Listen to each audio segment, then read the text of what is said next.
From changes to Alberta's industrial carbon pricing program to Calgary keeping a contentious declaration and efforts to advance canola diplomacy. Time now for tonight's politics panel. And joining us this evening, Mount Royal University political scientist Laurie Williams and Ray Martin, former MLA and former leader of the Alberta NDP. Good evening to you both. And let's begin with the Alberta government making changes to its industrial carbon tax system, clearing a path for major companies to invest their own in their own emissions reduction technology. We're looking at it a little like a recycling program. The dollars that the companies pay into TIER will be recycled into investments that will reduce their own emissions on their own sites. The current TIER program forces big emitters in Alberta to buy credits or pay into a fund if they go over the province's carbon limit. The Premier believes the companies investing that penalty money into their own on-site tech will create more competition in the market and allow big emitters a chance to innovate. Laurie, to what degree does this shift responsibility here, or is there a key point here? I think there are a lot of questions about this. So the current policy, the one that's being changed, meets the standard required by the federal government. So the carbon tax, consumer carbon tax, was scrapped by the Carney government, but the large emitter carbon tax is still, or the industrial one is still in place, and this has to meet that standard. I assume that because the provincial government is in negotiations with the federal government in a positive way, that they're going to find some middle ground. But there are a lot of questions about the program. There are questions about whether this really puts or disadvantages the smaller participants in this, and whether it might actually reduce the effectiveness of the policy. So at this stage, I think we've got a lot more questions than answers, and I think the fairness one is going to be a problematic one to answer. Okay, so Ray, what's then to be made of the Premier's rationale for making these changes? We heard a little bit of it there in the clip. Yeah, I just don't get it, frankly. They're changing the industrial carbon tax, and for the big people that are oil companies and that, so certainly they're going to be happy, but it's not going to work very well for the rest of the province. So I think this is a big step in the wrong direction, because climate change is a big issue right now, and this sort of works against it. So I don't think that this is a particularly bright way to go. And I think that they have to take another look at it, because, as I say, with climate change going on, the big companies, out there, oil companies and the rest of it, it could lead to serious troubles down the way. Laurie, the willingness of the Alberta government to move forward on this at this point, should that be taken as a signal as to what may be being discussed behind the scenes with the federal government and what may yet come? Yeah. Well, again, hearing what the Premier said last week about the positivity of the relationship with the federal government, I have to assume the federal government is still saying this standard has to hold. I mean, let's remember, in studies done of carbon taxes in general, but particularly in Canada, the lion's share of emissions reductions was achieved at the industrial level. In other words, this is the part of the carbon tax that was the most effective at reducing emissions. So because it's such an effective policy, something that will have to meet or exceed what this policy was achieving, I think will have to be in place. I'm guessing those negotiations are underway, and there's room for negotiation and movement on it. But again, even if the federal and provincial governments come to an agreement, we might see those smaller producers in Alberta crying foul if they don't get a fair deal out of this. All right, still some questions to be answered in that regard. Now, still on the climate front, Calgary City Council's contentious climate emergency declaration will stick around despite continued opposition. I think the declaration serves no purpose and it should be eliminated. The work moving forward in making sure that we are putting money towards good climate practices within our scope of municipal government should continue. That's Calgary City Councillor Sonia Sharp there. A motion to rescind the declaration failed in a vote Tuesday, with one of the four co-sponsors even voting against the move. City officials say Calgary has spent about $200 million on climate projects and programs through the 4 years of the declaration, but also received $287 million in funding from the federal and provincial governments for climate mitigation work. Ray, to what degree do you see declaring a climate emergency in the wheelhouse of a municipal government? And surprised it would still be a point of contention some 4 years after the fact.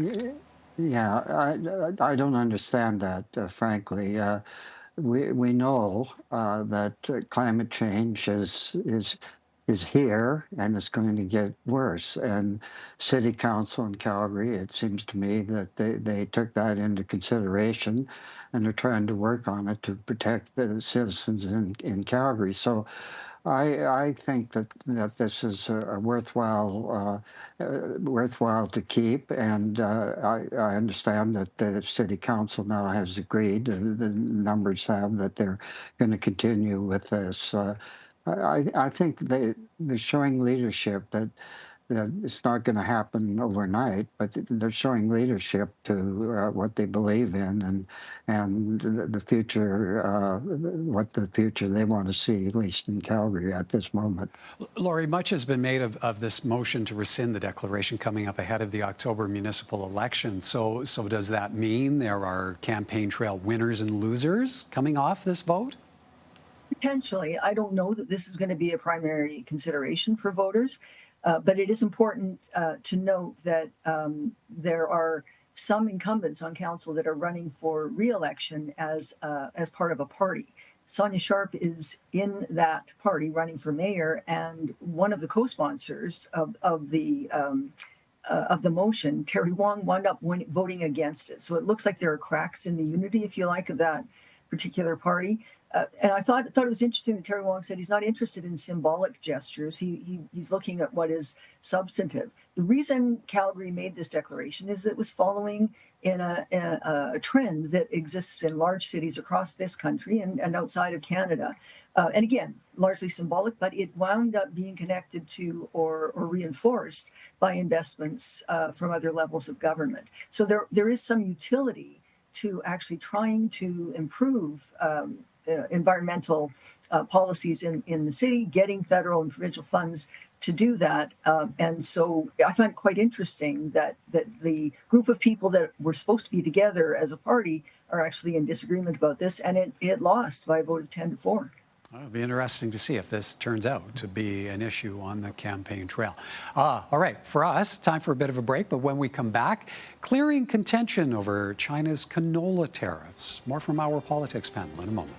Welcome back. We heard from the head of the Alberta Canola Producers Commission off the top this evening on Meeting Tuesday with the Prime Minister on diplomacy efforts with China to remove steep tariffs. Laurie, this of course coming off Saskatchewan Premier Scott Moe leading a trade mission to China where he made a case against that country's 76% tariff, viewed by many here as retaliation for Canada's 100% tariff on Chinese EVs.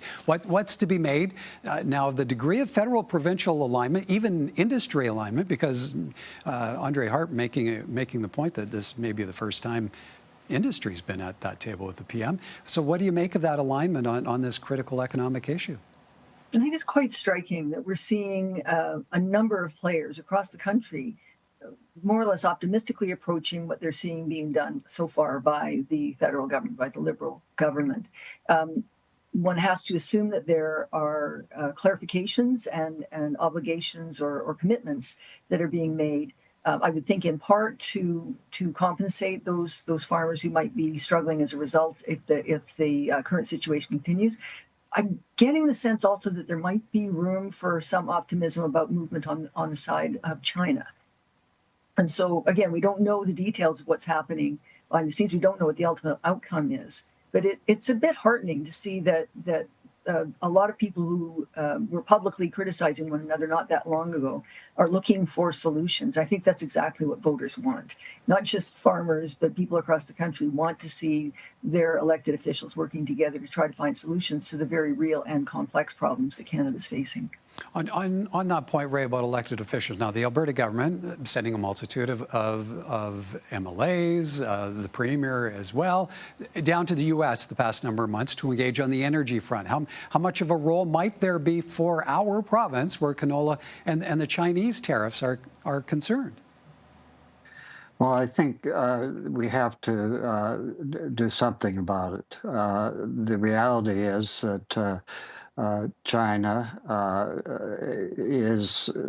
I think they're amenable to making some changes. And especially as we're dealing with agriculture here, and we point out that in Saskatchewan, has 76% of the canola crop. So it's crucial that we try to get China, us, perhaps other parts of the world working together on these important issues. So you can't continue to ignore it. Canola is so important, but China's going to say, but our electric vehicles are important too. So there has to be some movement that we can get together and work it out. Lori Winterstan, the Prime Minister, heads to Mexico tomorrow in a bid to deepen trade ties with that country. Do you see Mark Carney also venturing to China at some point to further diplomacy where issues like canola tariffs are concerned? Well, whether or when he actually travels to China, you can bet there are a lot of channels through which those negotiations and discussions are going on right now.